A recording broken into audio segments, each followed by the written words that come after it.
এই গ্রামের নাম হচ্ছে বড়বাড়িয়া। এই গ্রামের অনেক রাস্তায় এখন কাঁচা আছে। অবস্থা দেখেন এই পাশে, ওরে আল্লাহ, ওরে ড্রপ করতেছে গাড়ি। রাস্তা ভাঙতে ভাঙতে সব পুকুরের মধ্যে চলে যাচ্ছে, একদম পুরো মাঠের রাস্তায় যাচ্ছি আমি।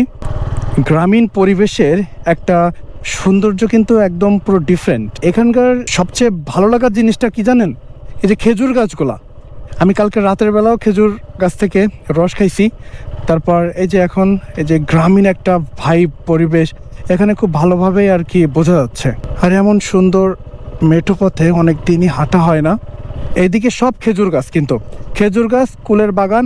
আর আমার মনে হয় এই এলাকার 70 বা 80% মানুষই কৃষির সাথে জড়িত এবং তারা বাগান করে, বিভিন্ন ধরনের চাষবাস করে, কুলের চাষ বা মালটার চাষ, এসবের চাষ করতে তারা ভালোবাসে।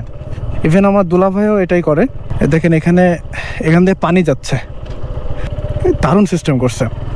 এই যে রোডটা সোজা চলে গেছে, প্রত্যেকটা জায়গায় খেজুর গাছ, তারপর ভাড় পাতা। এই সময়গুলো আসলে খুবই মিস করছিলাম আমি অনেক দিন ধরে, ভাবছিলাম আসবো। এখানে দেখেন সব খেজুর গাছ। এখানে কিন্তু একটু প্যারানর্মাল অ্যাক্টিভিটিস আছে, যে অনেকে আবার ভাড় পেতেছে।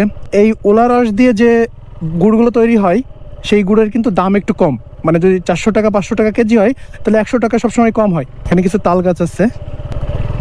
ফ্রি ফায়ার খেলতেছে এরা। ফ্রি ফায়ার বলে যে কোনো গেম আছে আমাদের এলাকার পোলাপান সব ভুলে গেছে। ওই দেখেন মাছি আসছে।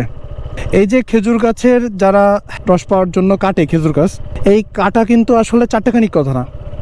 হ্যাঁ, সবাই কিন্তু কাটতে পারে না।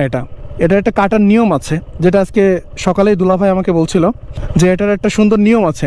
নিয়ম অনুযায়ী যদি না কাটা হয় তাহলে গাছ মরে যায়। তো দেখেন এটা একদম পুরা একদম একটা গ্রামীণ এলাকা। এখান থেকে দুইটা রাস্তা চলে গেছে। শান কোন দিকে যাব? আচ্ছা, আমি বামে যাব।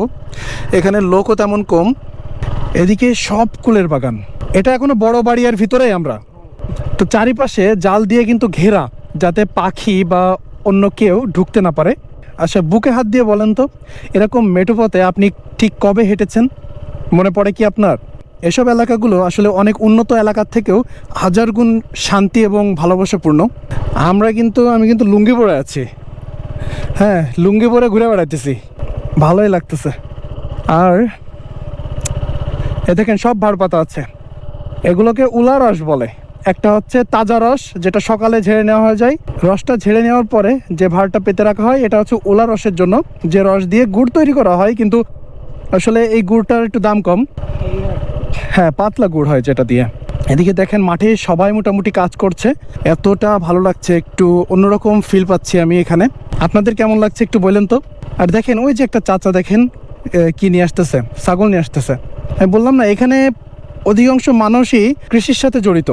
দেখেন এখানে আবার একটা বট গাছ আছে। বট গাছের নিচে এখানে কেউ হয়তো রাতের বেলা আগুন তবাইছে। এখানে দেখেন এই যে কলার এগুলো না টাঙানো না, এখানে ছাগল বাঁধে।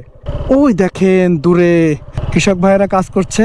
এটা আবার এখানটা কুড়ে ঘর আছে। কুড়ে ঘরের ভিতরে কোনোদিন থেকেছেন? থাকেননি তাই না? আমিও থাকিনি কোনো সময়। ডান সাইডে যাবো, সামনে যাও নেই, ঘুরে আসি।